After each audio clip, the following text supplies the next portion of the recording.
ಸಂಗೊಳ್ಳಿ ರಾಯಣ್ಣ ಅಭಿಮಾನಿ ಬಳಗದ ವತಿಯಿಂದ ತಹಸೀಲ್ದಾರರಿಗೆ ಮನವಿ.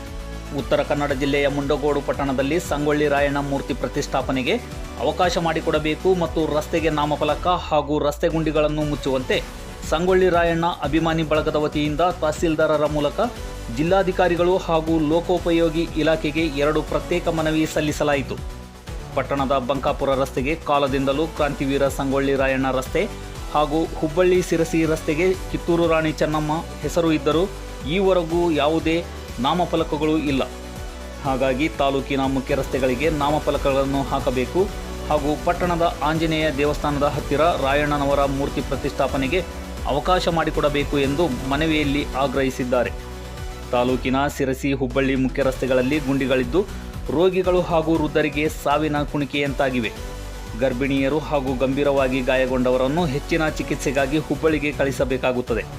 ಮಾರ್ಗ ಮಧ್ಯೆ ಸಾವು ಸಂಭವಿಸಿದರೆ ಯಾರು ಹೊಣೆ ಎಂಬ ಪ್ರಶ್ನೆ ಉದ್ಭವಿಸಿದೆ.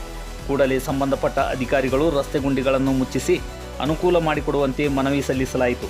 ಈ ಸಂದರ್ಭದಲ್ಲಿ ಕ್ರಾಂತಿವೀರ ಸಂಗೊಳ್ಳಿ ರಾಯಣ್ಣ ಅಭಿಮಾನಿ ಬಳಗದ ಸಂಸ್ಥಾಪಕರಾದ ಸುರೇಶ್ ಗೋಕಾಕ್, ಸಾಮಾಜಿಕ ಕಾರ್ಯಕರ್ತರಾದ ಅಯ್ಯಪ್ಪ ಭಜಂತ್ರಿ, ಅಶೋಕ್ ಹಾದಿಮನಿ, ಪ್ರಕಾಶ್ ಹುಲುಮನಿ, ಅರುಣ್ ಭಜಂತ್ರಿ, ಮಂಜುನಾಥ್ ಕುರುಬರ, ಮಾರುತಿ ರಾಮಗೇರ, ಮಂಜುನಾಥ್ ಸಾಗರ್, ಪವನ್ ಬಡಗೇರ್ ಇನ್ನೂ ಮುಂತಾದವರು ಉಪಸ್ಥಿತರಿದ್ದರು. ವರದಿ BS ತೋಟಯ್ಯನವರ್, N+ ನ್ಯೂಸ್, ಮುಂಡಗೋಡ.